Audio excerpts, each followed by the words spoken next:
Deux jeunes femmes se sont spontanément présentées hier en fin d'après-midi au commissariat de Dijon.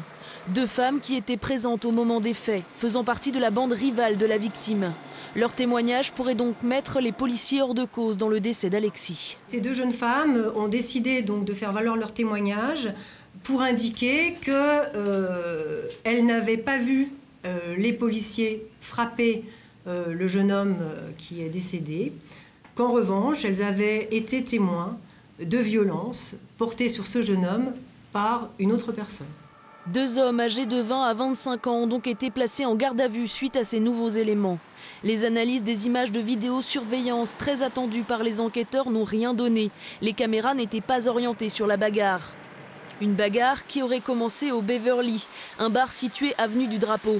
Les deux groupes rivaux se seraient retrouvés ensuite non loin de la boîte du Chat Noir sur la voie publique. C'est là que tout aurait dégénéré. Les deux policiers de la brigade canine patrouillant place de la République sont alors intervenus. Ils interviennent pour disperser, ce qui explique à la fois la violence, c'est-à-dire qu'on intervient face à des groupes qui eux-mêmes se battent.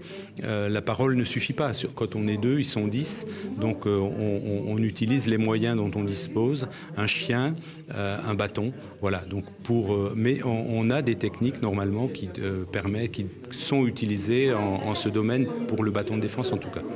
Lors d'une conférence de presse hier soir, la procureure de la République de Dijon a lancé un appel à témoins. Toute personne susceptible d'apporter des éléments nouveaux à cette enquête est encouragée à le faire dans les plus brefs délais. C'est-à-dire sortez justement pour la première fois. Et donc ça...